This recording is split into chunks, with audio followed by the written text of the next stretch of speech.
How does our mind work, and what can we learn from it that can help us deal with our stress, our anxiety, our fears, but our depression as well? And what can we learn from it so that we can live a life with more happiness, more joy, more freedom?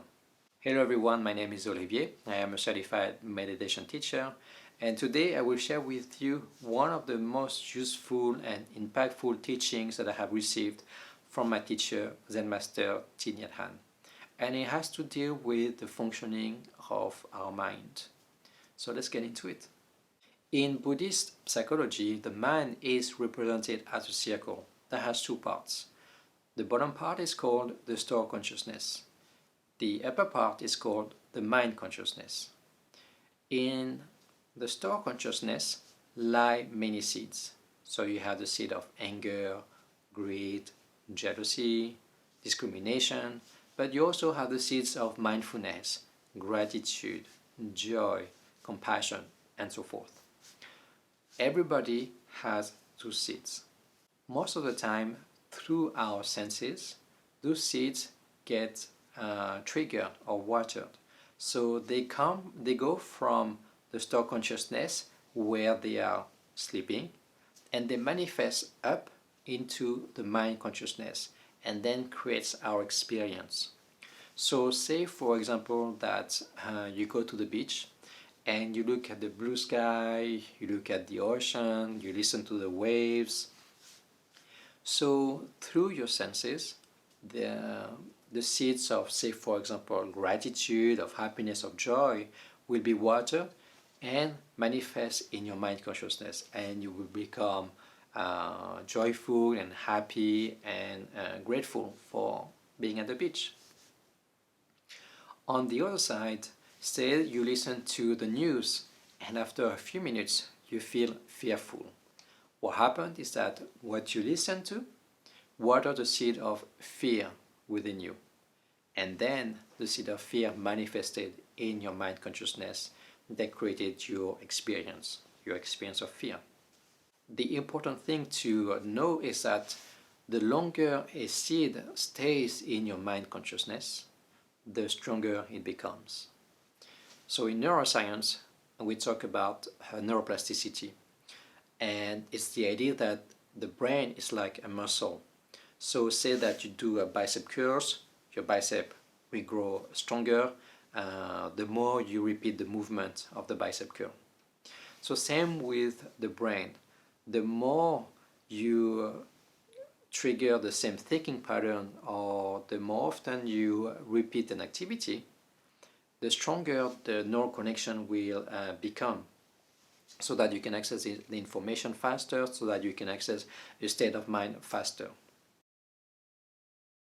So now that we know this basic functioning of the mind, the first practice that we can apply is to simply be diligent about what is happening in our mind consciousness. What I mean by that is, say for example you listen to the news and you become fearful, the first practice is to recognize that fear is present in your experience and to take care of it, so that we bring it back down to the store consciousness, so that it stays as little as possible in the mind consciousness, so that it doesn't become strong.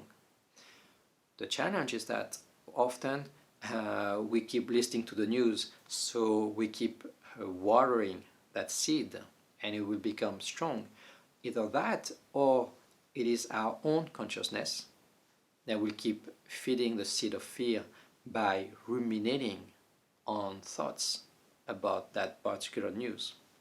So the first practice is the practice of right diligence, to be diligent about what is happening in our mind consciousness and to take care of the unwholesome seeds and to bring them back down to the store consciousness. The second practice is called selective gardening. So what we want to do in selective gardening is to only water the good seeds in us. So the seeds of mindfulness, the seed of compassion and understanding, the seed of joy, the seed of peace, and so forth. So we do that usually through mindfulness practices and meditation. When we practice mindful cooking, we water the seed of gratitude. We are grateful for the food that we have. When we do gardening, we water the seed of inner peace, of connection with nature, and so forth. When we apply right diligence to stress and anxiety, we can recognize that, okay, stress, anxiety is there. Let me be with them. Let me take care of those emotions so that they will come back down to the store consciousness. So we can meditate on stress and anxiety like I have talked about in last week's video. I will share the link in the descriptions below. But what right diligence can help us with is also understanding how stress and anxiety came up to be in our mind consciousness. A lot of time, maybe it is something that we have listened to, some news, it can be our own consciousness, our own thought that water the seed of stress and anxiety. So what we want to do is to stop watering those seeds. The Buddha said that nothing survives without food. So what we want to do is to understand the roots and the causes for our suffering and stop feeding them.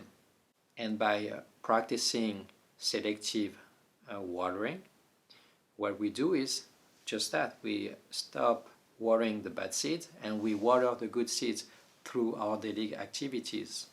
And again, I have made a video on practicing mindfulness in our daily life, and I will put the link to in the descriptions below. But when we are, for example, cooking or cleaning the house mindfully, our attention is on our activities so that our mind doesn't wander and ruminate on what makes us anxious. So we deprive our anxiety and stress from thoughts, and at the same time we water the seeds of focus, we water the seeds of mindfulness, we can water the seed of gratitude as well. I have found it one of the most impactful teaching, because with that understanding of the mind, I look into my daily activities and my habits, how I consume social media, how I consumed Netflix shows or whatever movies. I was unconsciously watering some unwholesome seeds. And my practice now is to consume some certain things that water the good seeds in me. So that is it for today. I hope that you found this video interesting and helpful. And let me know in the comments below, leave a like if you enjoyed today's video. And I will see you soon. Thank you for watching. Take care.